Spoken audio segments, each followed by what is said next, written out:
बिस्मिल्लाहिर्रहमानिर्रहीम। तासीन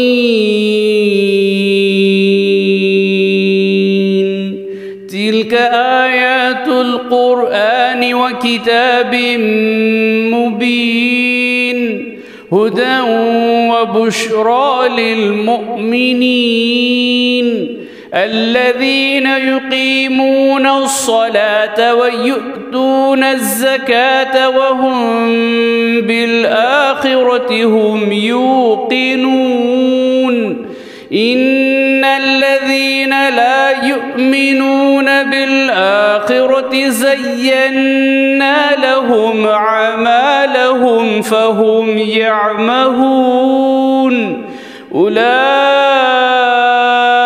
الذين لهم سوء العذاب وهم في الآخرة هم الأخسرون وإنك لتلقى القرآن من لدن حكيم عليم صدق الله العظيم।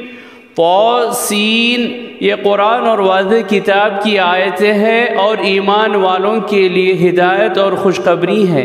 जो नमाज की पाबंदी करते हैं और ज़कात देते हैं और आखिरत पर पूरा पूरा यकीन रखते हैं।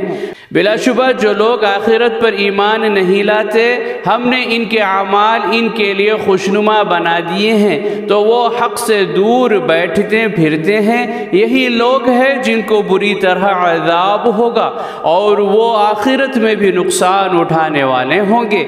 और ए पैगंबर, तुमको कुरान खुदा अलीम व हकीम की तरफ से अता किया जा रहा है।